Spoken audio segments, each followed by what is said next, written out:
আজ বানাচ্ছি মোগলাই চিংড়ি। এই চিংড়ি মাছটা আপনারা ভাত, পোলাও, রুটি বা পরোটার সাথে অনায়াসেই খেতে পারেন। দুর্দান্ত স্বাদের এই রেসিপিটা তৈরি হয়।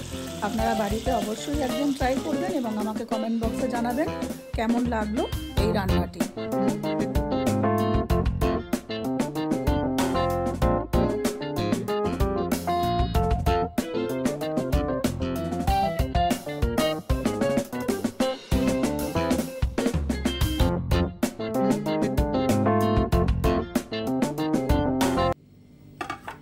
আজকে আমি একটা চিংড়ি মাছের রেসিপি নিয়ে এসেছি। এই রেসিপিটা একটা মোগলাই রেসিপি, এটা বাঙালি রেসিপি নয়। আপনারা দেখতে থাকুন স্টেপ বাই স্টেপ আমি কিভাবে এই রেসিপিটা তৈরি করি। প্রথমে আমি নিয়ে নিয়েছি পাতিলেবু। আমি একটা আস্ত পাতিলেবুর রস দিয়ে দেবো।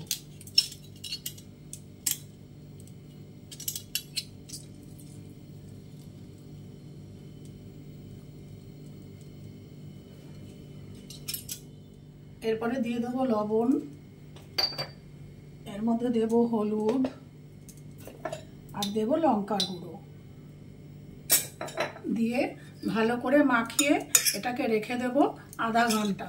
আধা ঘন্টা পর আমি রান্নাটা শুরু করব।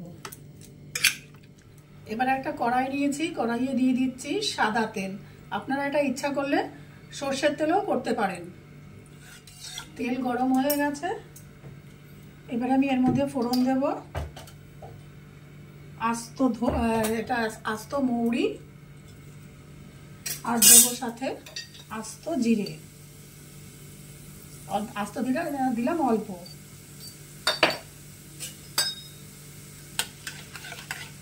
একটু জাস্ট ভেজে নেব কিছুক্ষণ।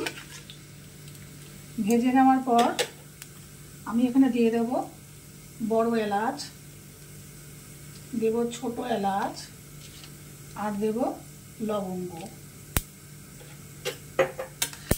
এটাও একটু ভেজে নেওয়ার পর আমি দিয়ে দেব, মশলা ফুটতে শুরু করেছে, আর গ্যাসের আঁচ কমিয়ে দিয়ে আমি দিয়ে দেব কেটে রাখা পেঁয়াজ।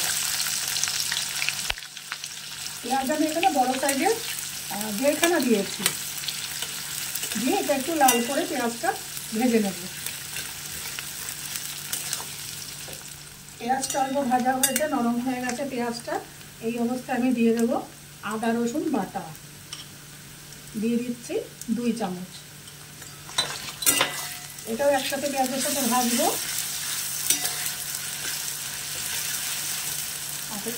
এরপর এর সাথে দিয়ে দেবো একটু লঙ্কা গুঁড়ো,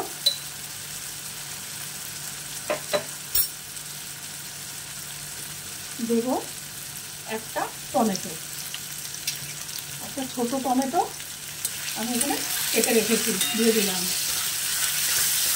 এবার এটাকে আমি একটু ভালো করে কষিয়ে নেব।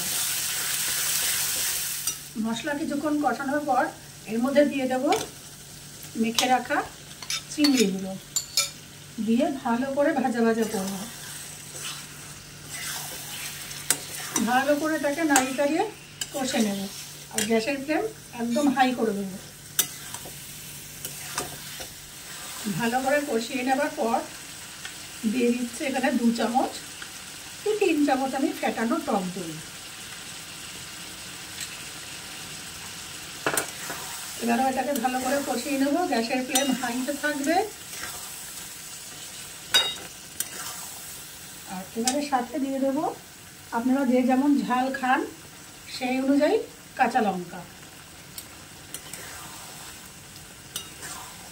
এবারও এটাকে আমি খুব ভালো করে কষিয়ে নেব।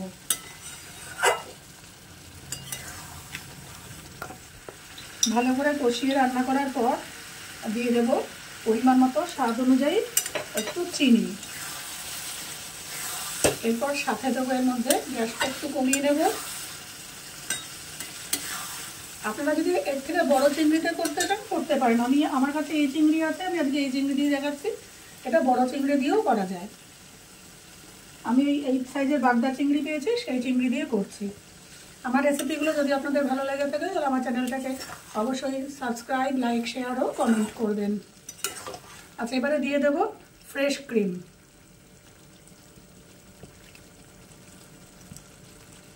এটা বড় চামচের 1 চামচ মতন দিয়ে দিলাম। নামাবার আগে দিয়ে দেবো ধনেপাতা কুচি, দিয়ে ভালো করে আবার নাড়িয়ে নামিয়ে দেবো।